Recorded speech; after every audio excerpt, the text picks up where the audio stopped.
तालुका कृषी अधिकारी कार्यालय याशिवाय आत्मा एजन्सीच्या माध्यमातून आज धारणी या ठिकाणी रानभाजी महोत्सव ठेवला.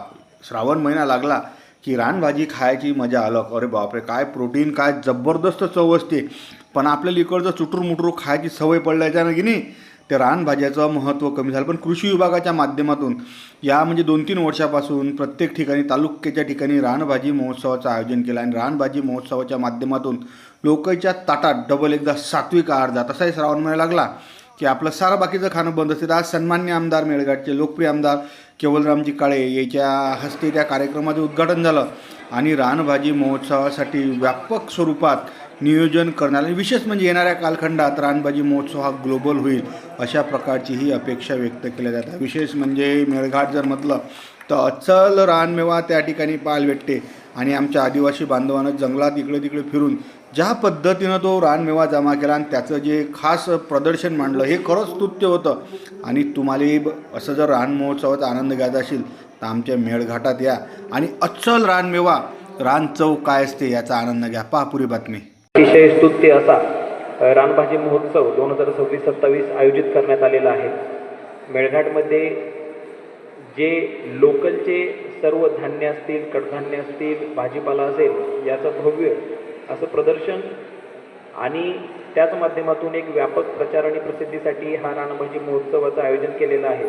ते अत्यंत स्तुत्य आहे आणि याबद्दल मी सर्व नागरिकांना असं आवाहन करतो की याच पद्धतीनं पुढच्या वर्षी आपण देखील या रानभाजी महोत्सवामध्ये सक्रिय सहभाग घ्यावा आणि रानभाजी महोत्सवाच्या माध्यमातून ऑर्गॅनिक शेती तसेच इथल्या मेळघाटमधील जे विशेष करून जे भाजीपाला किंवा जी कडधान्य धान्य यांना प्रोत्साहन देण्याकरता आपण स्वतःहून पुढे येऊन सक्रिय सहभाग घ्यावा अशी मी आपणा सर्वांना आवाहन करतो आणि माझे 2 शब्द थांबवतो. धन्यवाद.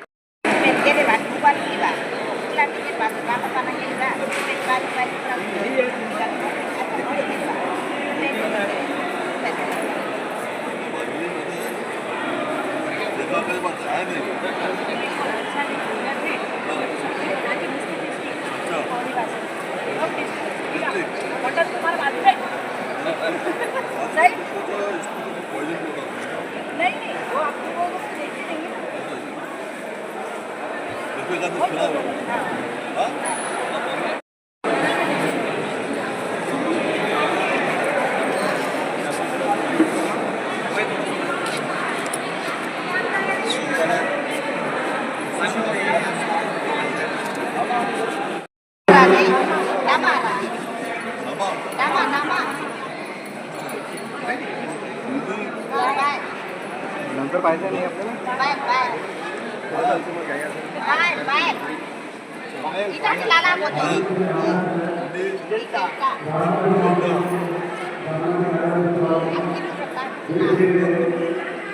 तू रेस काढते ते दाखव तेही काढून हे रोज हे काय हे द्यायला लागणार ना तिकडे. ते मी काढून देतो इथे.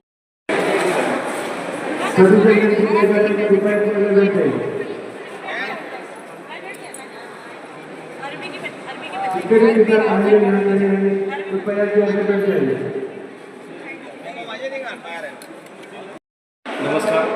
आज धारणी तालुक्यामध्ये आपण तालुकास्तरीय रानभाजी महोत्सवाचं आयोजन कृषी विभाग आणि कृषी तंत्रज्ञान व्यवस्थापन यंत्रणा आत्मा यांच्या संयुक्त विद्यमाने केलेलं आहे. या रानभाजी महोत्सवामध्ये मेळघाटामध्ये जंगलात आणि शेतामध्ये उगवल्या जाणाऱ्या वेगवेगळ्या रानभाज्या ज्या आहेत त्याचं प्रदर्शन आणि विक्री या ठिकाणी आपण आयोजित केलेली आहे.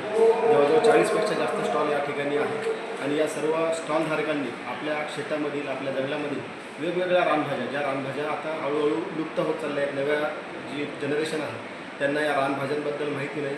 वास्तविक पाहता या सर्व रानभाज्या ज्या आहेत या रानभाज्या या प्रोटीनयुक्त, प्रथिनेयुक्त, कर्बोदकेयुक्त वेगवेगळे त्याच्यामध्ये आरोग्यदायी आहेत. अशा सर्व यांनी युक्त असलेले हे ज्या रानभाज्या आहेत यांचं सेवन आपले आजी आजोबा किंवा ज्या जुन्या पिढ्या होत्या त्या करायच्या. त्यामुळे त्यांचं आयुष्यमान जे होतं ते जवळजवळ 80-90-100 वर्ष होतं. परंतु आहारामध्ये हळूहळू काही दिवसानंतर बदल होत गेला आणि आता सध्या रोगराईचं प्रमाण जे आहे ते वाढत गेलेलं आहे. तर हा जो जुना सेवन किंवा जुने जे काही आपले आहारशास्त्र होतं तर त्याच्यामध्ये ज्या रानभाज्या वेगवेगळ्या त्यामध्ये समाविष्ट होत्या तर त्या पुन्हा एकदा शेतकऱ्यांच्या बांधावरून शेतकऱ्यांच्या जंगलाच्या याच्यावरून सर्व नागरिकांच्या ताटामध्ये याव्या आणि त्यांनाही याबाबत माहिती व्हावी असा या रानभाजी महोत्सवाचा उद्देश आहे. मी सर्वांना विनंती करतो की या रानभाजी महोत्सवामध्ये जे शेतकरी आमचे उपस्थित आहेत किंवा ज्या रानभाजी महोत्सवामध्ये जे ज्यांनी स्टॉल लावले त्या स्टॉलवरती आपण भेट देऊन त्यांच्याकडनं रानभाज्यांचा खरेदी करावी आणि त्याचा नियमित आपल्या आहारामध्ये समावेश करावा. धन्यवाद. धारनी तालुका कृषि विभाग की ओर से रान भाजी महोत्सव तो यहाँ पे आयोजित किया गया.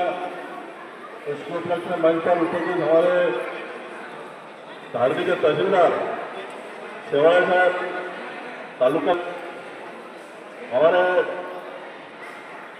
नगर पंचायत के अक्षय सुगंधदाई बिलावकर, हमारे उत्तमराज मोडक, वीडियो श्रीराम साहब, राजा पाटिल जी और उपस्थित सभी हमारे धारनी तालुके से हमारे सभी काश्तकार बंधु और सभी हमारे सभी महिलाएं जिन लोगों ने रान भाजी में जो सहभाग लिया और अनेक प्रकार के विविध प्रकार के रान भाजी का जो यहाँ पे प्रदर्शन लोगों ने भरवाया और मैंने देखा भी कि विविध प्रकार के जो रान भाजी बोलते क्या होता है, खेत में भी होता है और रान भाजी जंगल में होता है. और वो रान भाजी हमारे वैयक्तिक मानव जीवन के लिए अगर दररोज अगर वो खाया जाए तो अपन निरोगी रहेंगे, कोई बीमारी उसको आएंगे ही नहीं. और आज अपन अनेक प्रकार की खेती करते हैं, सेंद्रिय खेती, प्राकृतिक खेती और ऐसे जैविक खेती, अनेक प्रकार हमारे काश्तकार बंधु अनेक प्रकार के प्रयोग करते हैं और अपने काश्तकार बंधु अलग अलग प्रकार के प्रयोग करते हैं और अपने खेत पे भी जो भाजी का उपजाऊ करते हैं और निश्चित रूप से उपजाऊ करने के बाद अपन जो मार्केट में बाजार में अठवेरे बाजार में उसको बेचने में लेके जाते हैं तो निश्चित रूप से ज़्यादा से ज़्यादा हमारे निर्माण मतदार संघ धारनी और सिकंदरा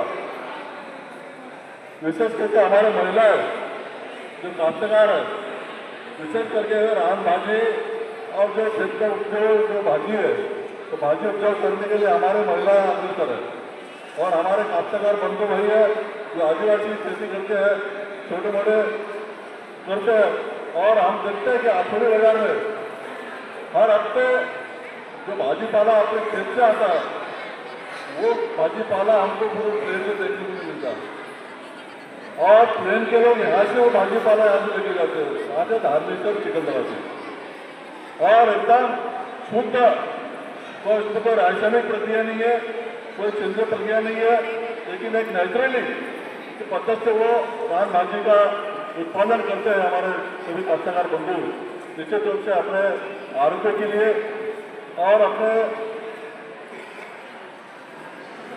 जो भी अपने उपचार रान भाजी है हमारे खाने के लिए एकदम शक्तिवर्धक है, पौष्टिक है. तो निश्चित रूप से हमारे सभी भाइयों ने अगर इसका जरूर अगर इसका उपयोग किया तो निश्चित रूप से कोई बीमार नहीं होगा. और हमारे अनेक प्रकार के जो रासायनिक खाद से उपजाऊ खाने में कई प्रकार की बीमारियां अपने को होती है. तो मैं सभी काश्तकार बंधुओं को और हमारे सभी महिलाओं को कहना चाहूँगा तो ज़्यादा से ज़्यादा रान भाजी का महोत्सव का जो आप लोग यहाँ पे आए में आए निश्चित रूप से आप लोगों को इसमें फायदा होगा. और हमारे कृषि अधिकारी को मैं कहना चाहूँगा कि आप जो कार्यक्रम करते हैं हर साल थोड़ा इसके भव्यता आप लोगों को दिखना चाहिए. ये आज का जो रान महोत्सव आपने जो किया है इसकी थोड़ा आगे आने वाले साल में इसकी भव्यता ज़्यादा दिखना चाहिए. इसमें ज़्यादा से ज़्यादा काश्तकार बंधु आना चाहिए, ज़्यादा से ज़्यादा हमारे महिलाएं आना चाहिए. और विशेष करके मैं देख रहा हूँ कि यहाँ पर पत्रकार बंधु भी है. हमारे कार्यक्रम का प्रचार प्रसार और हमारी योजनाओं का प्रचार प्रसार भी होना चाहिए, इसलिए आप लोगों को करना चाहिए. सभी काश्तकार बंधुओं को और सभी कृषि अधिकारी और सभी मंडल अधिकारी को मैं शुभेच्छा देता हूँ और अपना चांस समाप्त. जय जय भारत.